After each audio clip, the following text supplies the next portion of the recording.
See?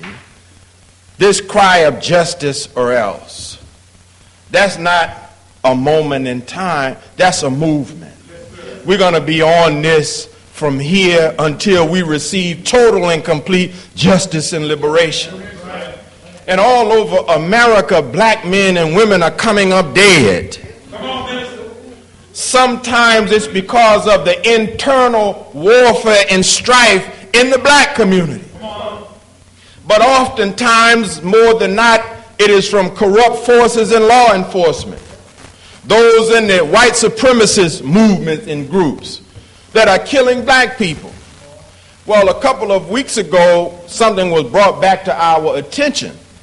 And that was that the Nation of Islam, we also are not immune to the loss of life among our membership. When our student national secretary, Brother Burvi Muhammad, and the national or the assistant supreme captain, Brother Anthony Muhammad, they took a company of believers to Grand Rapids, Michigan. Why did they go to Grand Rapids, Michigan? They went to ensure that the mysterious death of one of the Honorable Minister Louis Farrakhan's ministers was made a part of this call for justice or else. And so I remembered how I felt when I first learned of the death of my brother. And we began to explore it, and we wanted to share some of what we found in what happened to our brother. But Brother Burvey presented some of what is found in the official narrative that give us reason not to believe what the Muskegon County officials are saying that happened to our brother. A man drowns in 28 feet of water, but when they find him, his face has bruises on it, as though he's been in a violent struggle. He has a right hand that's clenched in a fist. The police waited a whole 24 to 48 hours to interview any of his white co-workers who were with him that day. That's significant because as long as you delay that time, you give that group of people time to corroborate their story. Huh? No forensics taken on the alleged boat that our brother was on. No photos of the boat. So the facts of the case cause us not to believe what they're telling us. The Honorable Elijah Muhammad, well, I go further than that to be accurate. Any of you that have ever studied our lessons, you know that point number 6, Brother Rodney, of the original rules and instructions given to the labors of Islam addressed first and foremost to number 1, Michigan, is that all absence in the ministry class must be investigated. Well, death is an extreme form of absence, wouldn't you agree? We're going to talk a little bit more about it. I don't want to get ahead of myself. That's our brother, beautiful brother, in his wonderful dress, blue with the Nehru collar. Our brother, may Allah be pleased. So when we begin to look at this, we begin to find out that Brother Robert's death, it fit within a historical pattern of the murder and the attempted murder of Muslim ministers. See? So, you know, I'm giving you the reason why we don't believe the hype. See? Because once you and I become aware, beloved brothers and sisters, we have less tolerance for lies and falsehood. When you come into the Nation of Islam, sometimes people don't want to deal with you anymore because you see something in everything. Yeah, that's right. And they're uncomfortable because you know how they have this saying in this world that ignorance is bliss? It really means that when you are ignorant of the truth, it's easy not to be bothered by the harshness of the truth. So when you have a group of friends and colleagues and everybody just talking about foolishness, who won the game? Man, did you hear the new Drake diss of Meek Mills? Huh? We're talking about this kind of stuff. Then it's easy for us to get along and make friends and make merry. But when you begin to see within that, underneath that, and connect that, to serious matters and you make a mind that's not used to thinking, people say, man, you kind of strange. Oh, yeah, you've been down there with them Muslims, huh? Yeah, I understand. The first history we want to look at was in 1952. Now, raise your hand if you have a message to the black man. Maybe around page 210 or 211, you hear the mention of a man named Troy X. Cade. Troy X. Cade, who is on your right and Minister Farrakhan's left, he's known today as Minister Abdul Biya Muhammad. But he is the victim of an attempted murder in 1952 when he was the Honorable Elijah Muhammad's minister in Monroe, Louisiana. And because the local authorities were upset that Islam was being taught to black people in, lo and behold, Monroe, Louisiana. Not New York City, in Monroe, Louisiana. That was an alarm. That's right, the sticks, brother. Out in the bayou country. Huh? They got upset. They raided our temple in Monroe, Louisiana, and began to fight and abuse men, women, and children, and sought to kill the Honorable Elijah Muhammad's minister in that city, Minister Troy X. Cade, who went on to become Minister Troy Biya, and today is known as Minister Abdul Biya Muhammad. And I just say this about our brother because he's the kind of brother that when you meet him, you'll never know he went through such an ordeal. But you should look more into him. I don't have time to go into his history, but he survived the lynching. And the Honorable Elijah Muhammad talked about him in Message to the Black Man. And basically saying that don't stop at my minister, come and get me. Because I'm Troy's teacher. You're a punk going after the student. Why don't you come after the teacher? So the Honorable Elijah Muhammad, as he did in the early days of Islam, a bold man, a man of slight physical build, but very bold, very uncompromising. A man like that, he forced courage and fierceness in other men. But he stand before the world and tell the white man, you don't have a gun big enough to shoot me from across the street.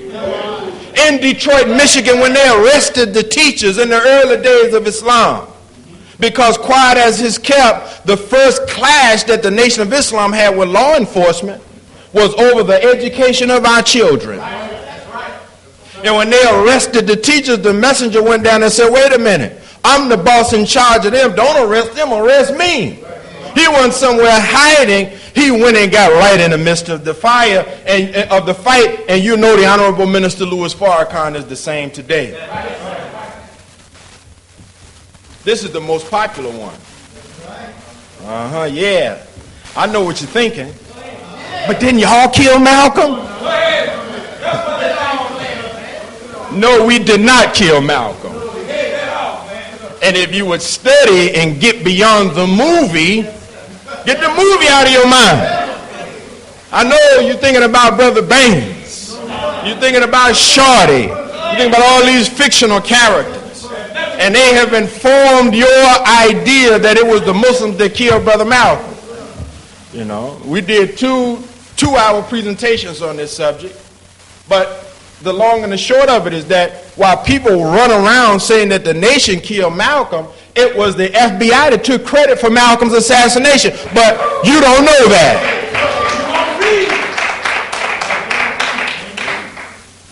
Now, when 9/11 happened, what were we told? Osama bin Laden took credit for it. So that ended the investigation. We'll need to look because the man that did it said he did it. Well, why you still feeling some kind of way about the nation over the assassination of Malcolm when the government admitted that they did it? Hoover sent out memos to the bureau officers in New York. Do something about Malcolm X. I could go on and on about that, but I'm giving you a snapshot.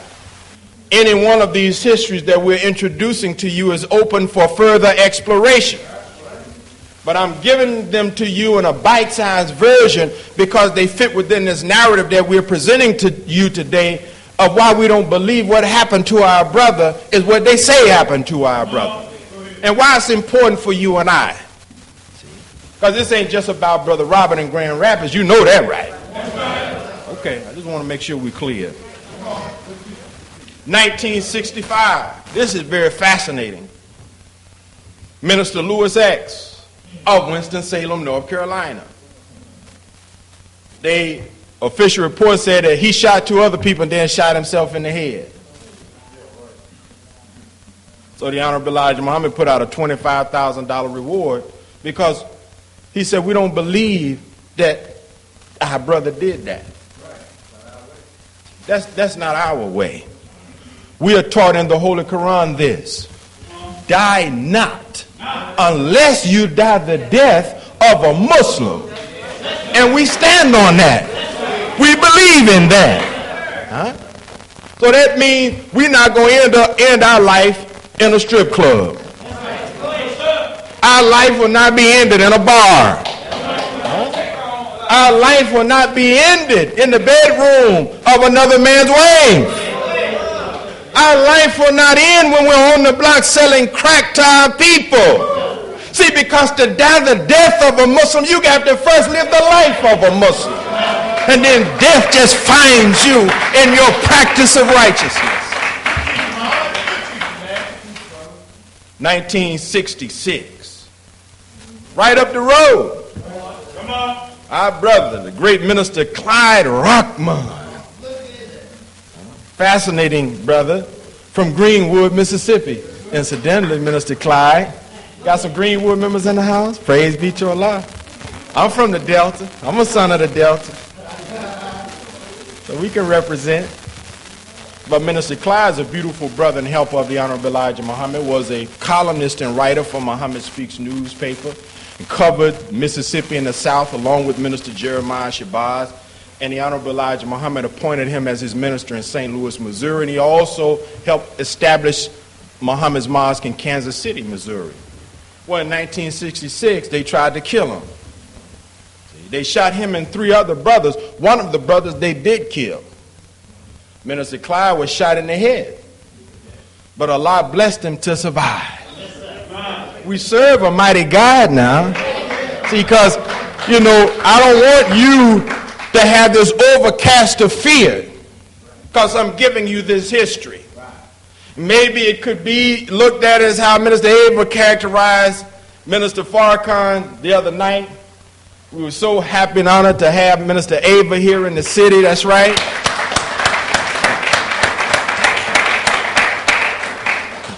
But she let the method to the madness in, Brother Eric. She said Justice Else was a filter. 10,000 fillers, that served as a filter. Because if you say we're just going for the 20th anniversary of the Million Man March, well, an anniversary is an occasion to celebrate. That's right. So it was the 20th anniversary, but the theme of the 20th anniversary was justice or else. An ultimatum that made a lot of people afraid. So they stayed at home. As Brother Andre was talking about some of these creative picture memes or whatever, somebody had a photo, and it was a photo of one of those old films from the early 20s where they used to show black people bucking their eyes and cooning and acting a real sycophant for white people. But the caption was the face of some people when they hear justice or else. So I don't want any of us to be afraid, because this is an aspect of history. We were Christians all our life. But how was Christianity established? The early Christians went through something. You know, Christian history, Paul was in prison. Some of them were thrown to the lion's den. But we have an assurance, the Honorable Elijah Muhammad said that his teacher told him they would never be able to kill more than 300 of us. See? And I bear witness that it's 300 of us that will sacrifice ourselves if it meant total freedom and liberation the next day. All praises due to Allah. 1967, a plot is discovered to actually murder the Most Honorable Elijah Muhammad. Right across from his front door, a cache of weapons in an assassin's lair is discovered. Come on, minister, they don't believe it. 1973, our brother Kenneth X in Atlanta, out selling a Muhammad Speaks newspaper, murdered. 1973, Minister James Shabazz of Newark, New Jersey. Now, if you will remember this, to go back to Malcolm for a minute, there's a character in there called Baines that is doing an interview about the firebombing of the home of Malcolm, and that was the character actor playing what actually Minister James Shabazz did in real life. But he was a very powerful minister for the Honorable Elijah Muhammad. And he is one of those brothers who is unique in that, a lot of us, we may have met Minister Farrakhan at an event. He was shaking hands, he was greeting people, or we were, brought into a meeting of laborers and officials, and we met the minister. Minister James Shabazz's history is that he met the Honorable Elijah Muhammad while they both were in prison. I think over that for a minute. Come on.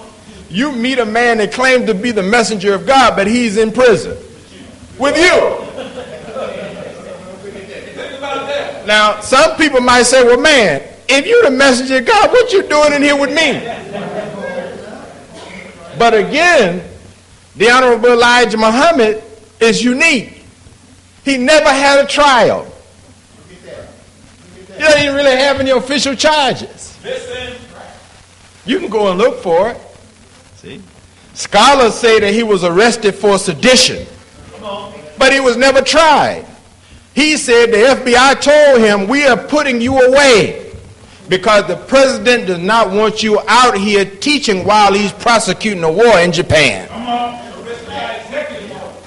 So he stayed in prison for 5 years. Again, not for selling drugs, not for being a rapist, robber, murderer, thief, or a bad man. He was literally in prison for the truth that he taught. That's right. So many people heard him preach in prison, and they became his followers, and Minister James went on to become his minister, but he was murdered in 1973 in Newark, and this was also the occasion of a very famous message delivered by the Honorable Minister Louis Farrakhan, because Newark and New York, they are sister cities. They're right across the bridge from one another. So in New York, you had Temple number 7 and all of his 18 satellite temples, and in Newark, you had Temple number 25 and its satellite temples. So the minister was in this area, and he did a subject called The Murderer of a Muslim.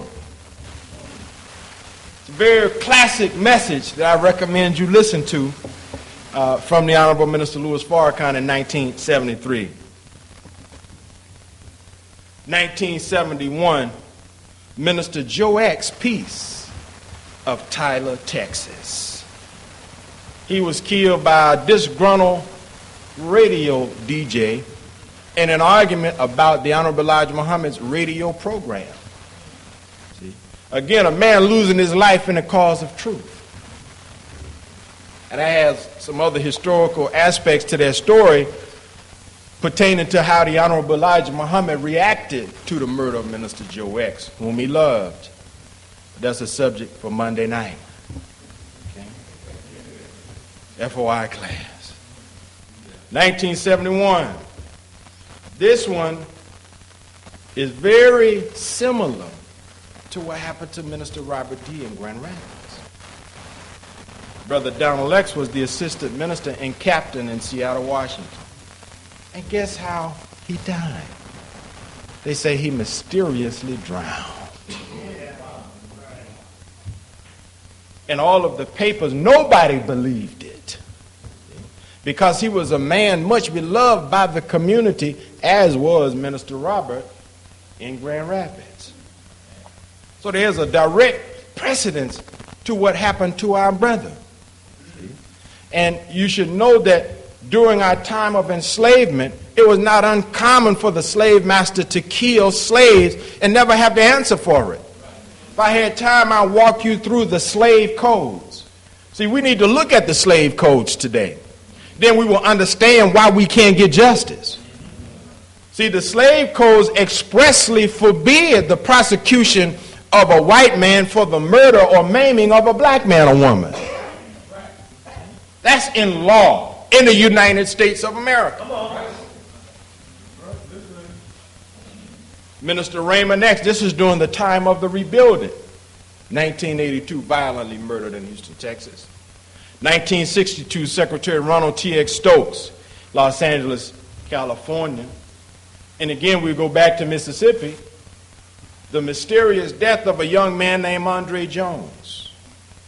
Andre Jones was the son of Minister Charles X. Quinn, who is the Nation of Islam's minister in Jackson, Mississippi, and the son of Sister Esther Jones Quinn, who is the local president of the NAACP. Didn't get that. So this is the son of two activists. So we are supposed to believe that this young man of these two parents was just hung himself by a shoestring in a jail in South Mississippi. This is also the occasion of a very popular message delivered by the Honorable Minister Louis Farrakhan called The Wrath of God. I was there. Some of you may have been there. 1992 or 93, Jackson, Mississippi, Jackson State Auditorium, and the minister literally called for the wrath of God on Mississippi. And before we could leave that night, he said, I want you all to go home immediately. And we had drove a great distance, and it's like the sky opened up. And for several weeks after that, South Mississippi in the southern part of the United States was damn near underwater. You can find that message on YouTube. Brother Robert was very significant. And I don't know, they have them, I think, over in the bookstore. But the minister did two very significant messages in Grand Rapids, back to back, one in 2012 and one in 2013. And I have been personally moved by these messages. Number one, because of the universal themes that the minister takes in these messages. One, duty, responsibility, and the need for self-sufficiency. The other one, vision, education, fatherhood, and self-esteem. Very universal themes. And I have thought to myself that really the text of these messages could be transcribed and made into study guides. Because not only is the minister delivering profound wisdom, but he also is speaking to audiences that are really, there's really a representative sampling of the American people. What do I mean by that? Well, we ain't here today as all black folk. So I expect a certain amount of agreement with what I'm going to say. Because it's going to be pro-black man, pro-black woman. Come on. See? And you know if I critique us, it's out of love. So I expect agreement. But when the minister goes before audiences, where you have a lot of white people out there, you have a lot of immigrants there, you have Mexicans, you have Asians, you have students, you have clergy, you have the man or woman in the street. As the old saying goes, you got those that are white collar, those that are blue collar, and those that don't have no collar on at all. But these were unique because I never seen a minister have such a diverse audience before. And as the camera would pan, you would begin to see them nodding in agreement. See, that is the value of the Honorable Minister Louis Farrakhan. He can produce agreement among the people with the truth. The Honorable Elijah Muhammad teaches us that agreement is the root or the basis of love. And so it proved something. See, that man there, let me bring Brother Robert up. That white man there is Pastor Fred Wooden. He's the pastor of that church. There's a white man, the pastor of a huge church in Grand Rapids. And he was on the program that day. talking about his great respect and admiration for Minister Farrakhan. And then many of his white members were there. And as they, again, the camera pans, you see them nodding in agreement. So what kind of imagery went before the world, those who saw this? See? You find it in the scripture. John, the 11th chapter, the 48th verse says, and therefore the chief priests and the Pharisees convened a council and were saying, what are we doing? For this man is performing many signs. If we let him go on like this, all men and women for that matter will believe in him. And the Romans will come and take away both our place and our nation. So in the life of Jesus, at a certain point, they didn't think he was too much of a problem. You know why? Because he was around telling his disciples, don't go in the way of the Gentiles and the Samaritans, just go to the lost sheep. This little small group, he was narrow in his focus. But once the Samaritans and the Gentiles heard what he was teaching, as the book says, and the Gentiles will come to the brightness of thy rising, they heard a truth that they could agree with. Because they all were suffering oppression.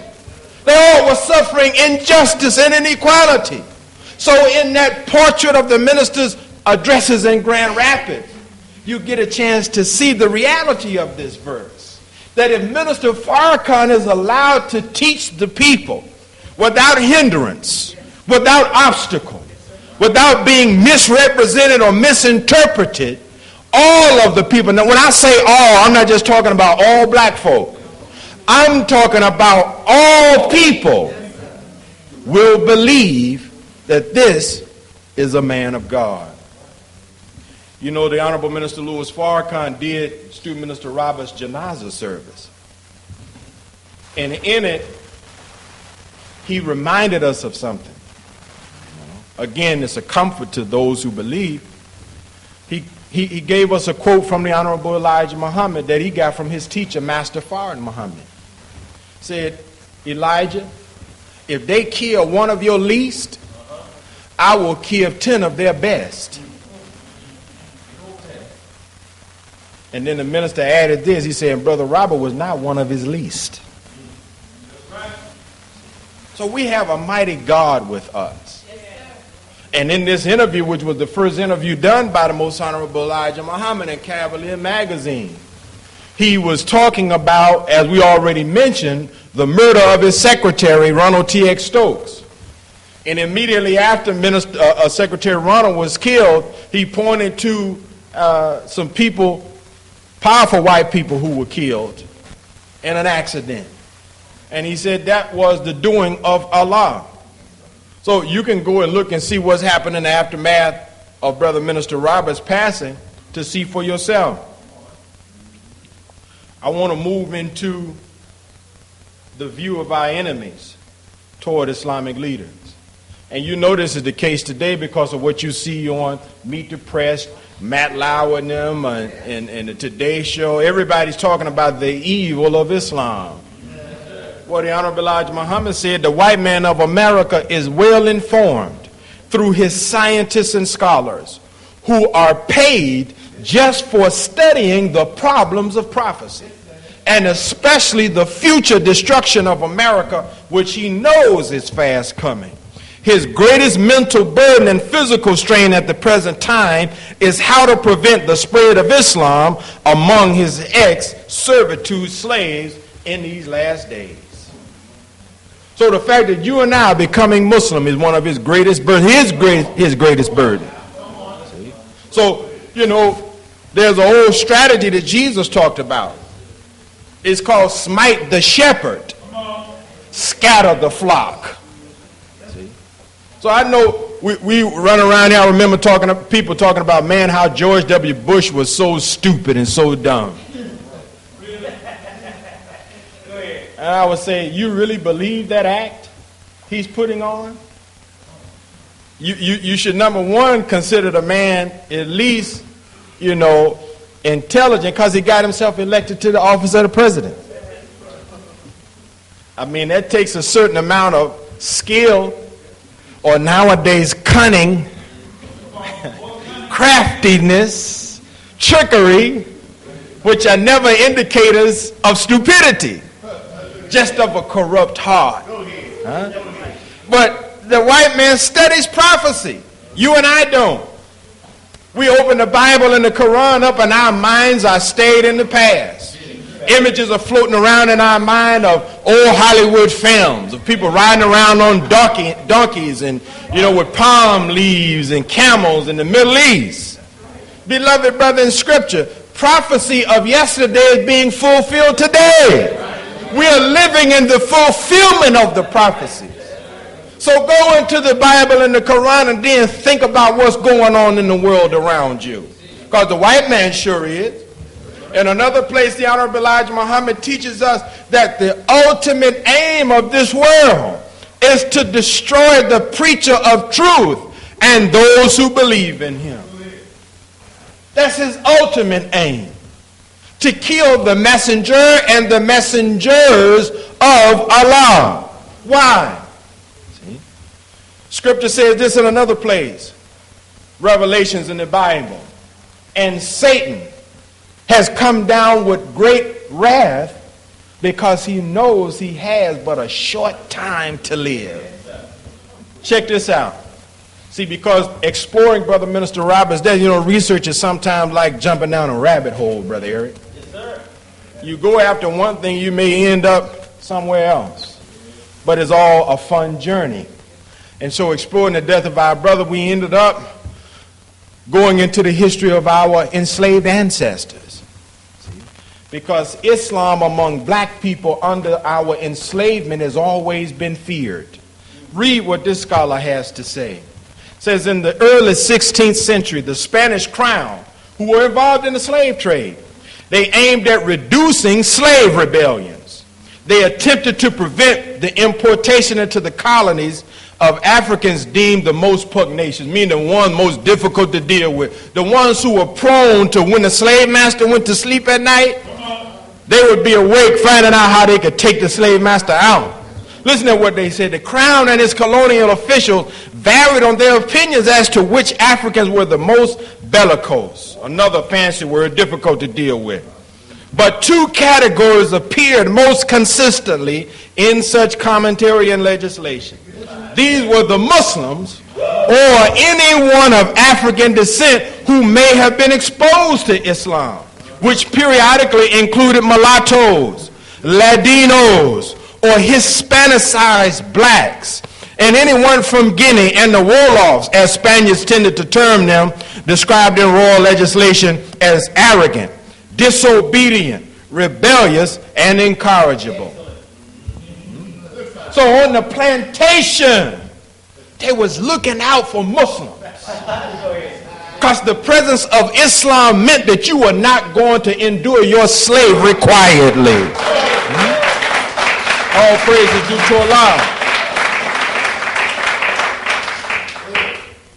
Professor Eugene Genovese, he said Muslims were the most troublesome and rebellious slaves in the New World.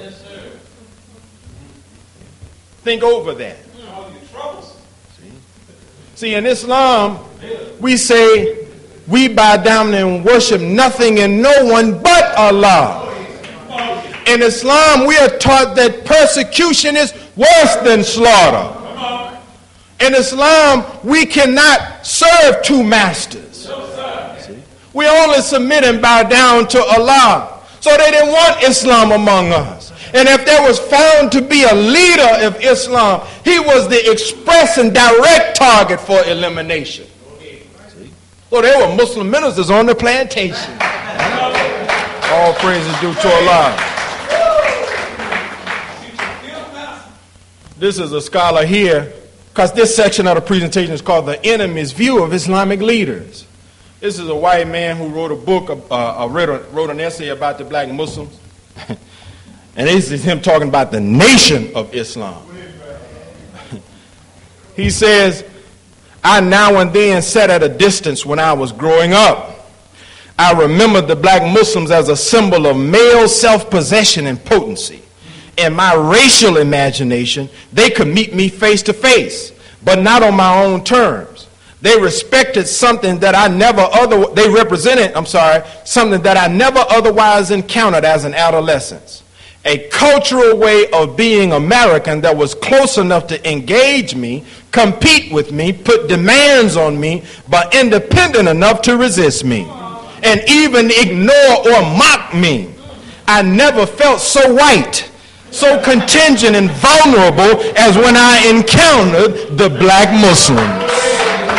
Now, you may or may not know that J. Edgar Hoover in the 60s, he put forth a memo calling for the destruction of the rise of a Messiah among black people who could unify all of us.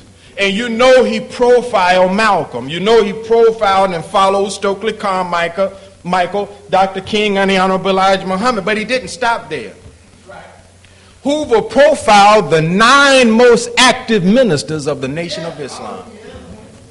Now you can't see that maybe too well, because you know, I just like to rip stuff from the headlines. So sometimes the picture ain't pretty, but it's accurate and it's authentic.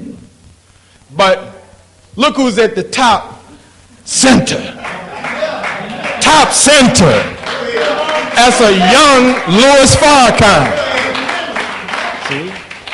So now, this is how the enemy was looking at the nation. See? We ain't just concerned about Elijah, but we concerned about his representatives, his helpers. See? You got Minister Jeremiah Shabazz.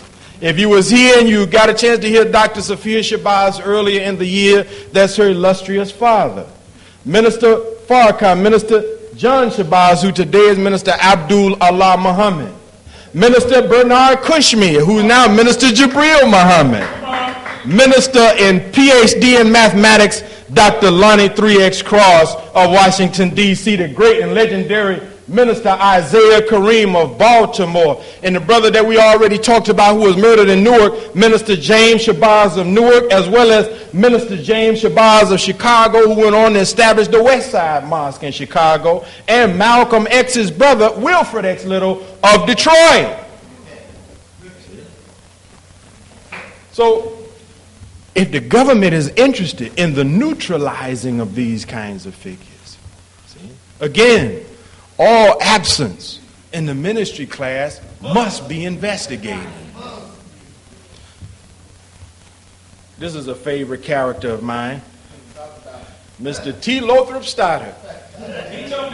Malcolm used to talk about him a lot because he wrote an excellent book about 100 years ago that you should read if you get a chance to it. You'll probably get one on Amazon for $5, called The Rising Tide of Color Against White World Supremacy. And Lothrop Stoddard, what he did was he looked at all of the darker peoples of the earth and he saw that they were rising up to revolt and to destroy being ruled over by Europe and America. And he was sounding the alarm to Europe and America, hey, if we don't stop this rising tide, our day of ruling the world is over. So he helps us to get something of a view that our enemy has of Islam. He talks about Islam in Africa, for instance. He says to Africans, to them, the fierce warlike spirit inherent in Mohammedanism is infinitely more attractive. Mohammedanism is just an old word where they used to means Islam. But he said black people like a militant faith. I bear witness. You gotta like a militant faith. You gotta love a God that gives you the permission to fight back. Huh? You gotta love a God like that. You gotta love a God that says in the Quran, look, fear not, it was not you who slew them. It was I who slew them by your hand. You gotta love a God like that. Huh? Went on to say that under Christianity, the African submits to white tutelage. And this is a white man saying it. Now, it's not me as a Muslim trying to bang on Christianity. I grew up in the church, and I love the church. Because the black church gave us a nurturing environment when we were on the plantation. It was where we could have our social interactions, where we could have some semblance of community life. But white people understood that we were getting something out of Christianity that they never intended for us to get out of it. See? So he said that under Christianity we submit and we acquiesce to white tutelage because they've given us a bunch of images of a white Jesus, a white God, white disciples, white everybody. It's strange. In the Middle East, and no people of color. A whole Bible. The setting is the Middle East, where there's Egypt, which is in Africa, Arabia, Iraq, Iran, Israel, Persia. This is not a place indigenous to white people, yet in the Bible, all of the pictures were white. But Stoddard said, Islam, our warlike propensities become inflamed, and we will be used as a tool, his words, seeking to drive the white man out of Africa and make it our own. See? Y'all all right? Yes, sir. In another place, he said Islam is in fact the intimate link between the black and the brown worlds. Now you know Minister Farrakhan is working to unite the Hispanic community, quote-unquote Hispanic community, the Native American community, and the black community. White people understand that. They understand Farrakhan can do it. Why? Because they all have a common root in Islam. If you go into the Olmec civilization, you find principles of Islam. If you go into ancient Egyptian civilization, you find principles of Islam. If you go into the Native American religious traditions, you will find principles of Islam. So Islam is there to unify the black and the brown and the red and the yellow, because our day and our time has come.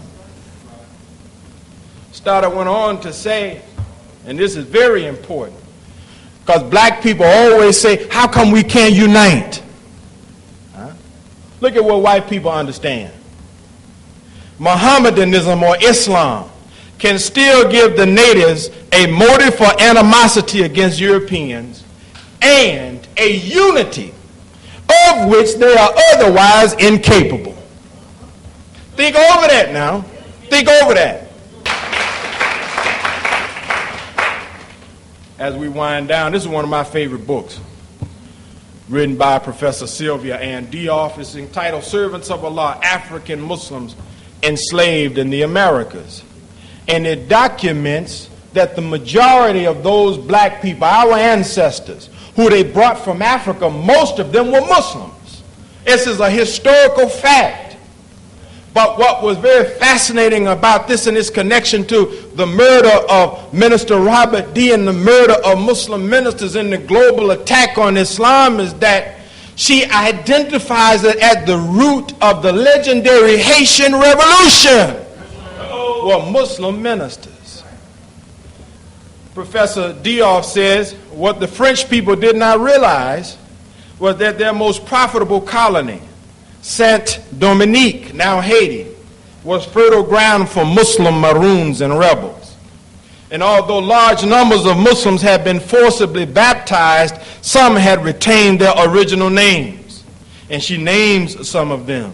But then she begins to talk about two legendary figures in the Haitian Revolution. And just to give you why Haiti's revolution is so important, because some of us may or may not know. You know that France has been in the news, right? Well, it was France that had Haiti as a colony. They were enslaved. Now, what makes all of us should have a special place in our heart for the Haitian people is that they are the only population of black slaves ever under white slavery that rose up and overthrew and destroyed their masters. They're the only population ever did that. They fought for their freedom and they won, and the world allowed France to punish them as a result. They made Haiti pay over the years. One of the reasons why Haiti is so poor today, and the Dominican Republic, they're on the same island. They just separated by an artificial border. But Haiti is poor and the Dominican Republic is rich. Because Haiti was made to pay for kicking the you-know-what of their slave masters. You think that's fair, sister? You go downtown and say, my husband is beating the hell out of me. Can't you see my black eyes? Can't you see my scars? My arm is in a sling. My children are malnourished. And then the authorities say, well, okay, that's fine. Y'all can be separated. But you owe him for all of the meals you would have prepared for him as your wife. You owe him for subsequent children y'all would have had. You owe him for comfort and consolation you would have given him had y'all stayed married. Does that make sense? Sisters. Doesn't make any sense. Professor Dione and I got to move quickly. The Muslims were well known and feared, but the most famous of the pre-revolution Maroon leaders was without a doubt Francois Mackendal, an African born in Guinea. Mackendal was in all probability a Mandingo. He came from an illustrious family and had been sold to the Europeans as a war captive. He was a Muslim who had instruction and possessed the Arabic language very well. He emphasized the 19th century historian Thomas Madiau. Now, that's Mackendal.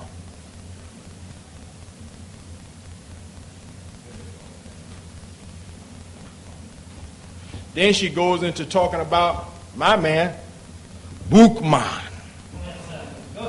Another popular leader who attained quasi-mythical status in Haitian history was Boukman. Very little is known about him, but there are indications that Boukman was also a Muslim. Now, that Boukman is French, but she explains the meaning of that. She says, coming from Jamaica, he had an English name that was rendered phonetically in French by Boukman or Boukman. In English, however, it is Bookman or Bookman. Boukman was, quote unquote, a man of the book, as the Muslims were referred to even in Africa. In Sierra Leone, for example, explained an English lieutenant, the Mandingo were prime ministers of every town. I said prime ministers of every town. And they went by the name Bookman. It is likely that Bookman was a Jamaican Muslim who had a Quran and that he got his nickname from this. Now, Bookman has some interesting teachings. He denounced the God of the whites who asked for crime, whereas the God of the slaves only wanted good. Wait a minute now. You mean there's two gods? Come on. A God of the slave master and a God of the slave? According to Bookman it was. He said that he will direct our arms, our God. He will assist us. Bookman said, throw away the image of the God of the whites who is thirsty for our tears and listen to freedom which talk to our hearts. So this was a man who believed in a God that would love his people enough to cause them to defend themselves. And I'm telling you and I, beloved brothers and sisters, we believe in a God that doesn't want us to defend ourselves. We need to throw that God away.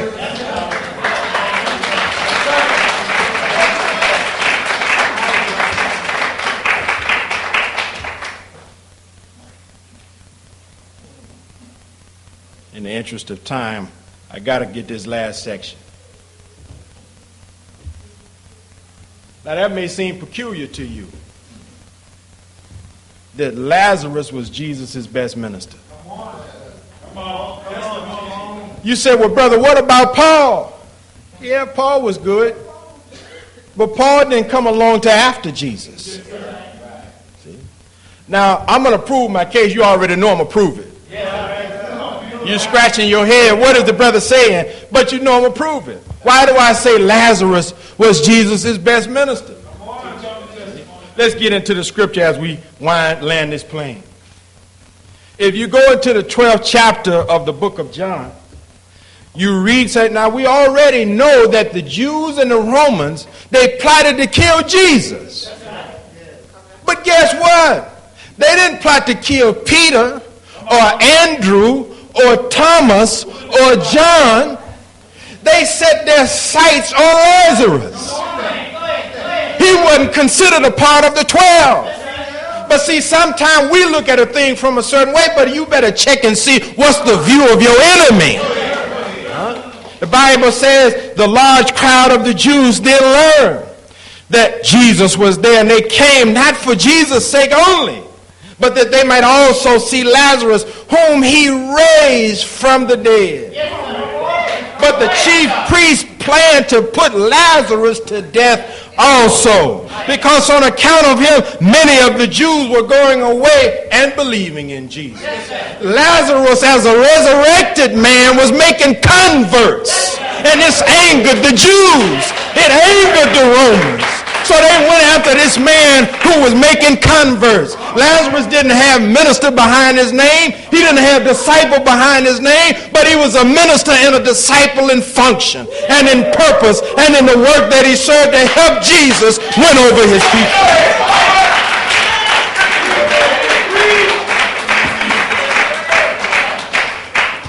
Who is Lazarus today?